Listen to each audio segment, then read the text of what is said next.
అందరికీ నమస్కారం అండి. కొంతమంది ఉంటారండి, అన్నీ మాకే తెలుసు, మేమే గొప్ప, మాకే అన్నీ తెలుసు, వాళ్ళకి ఏమీ తెలీదు అని ఒక భావంతో ఉంటారు.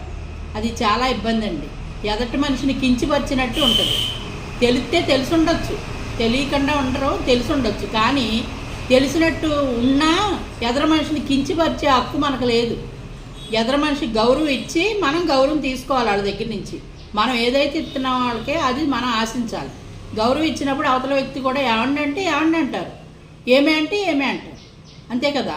అది కాకుండా నేను గొప్పవాళ్ళు, నేనే గొప్ప, నా మాటే గొప్ప, నేను మాట్లాడిందే గొప్ప, తప్పు మాట్లాడి కూడా అతిగా మొండిగా వాదించి మేము కరెక్ట్ మాట్లాడేవనే వాళ్ళని చూసాను. అది చాలా తప్పు కదా. ఎదటి మనిషిని కించపరిచినట్టు మాట్లాడటానికి ఎంతవరకు మాట్లాడాలో అంతవరకే మాట్లాడాలి. ఇంకో మనిషిని కించపరచకూడదు అసలు.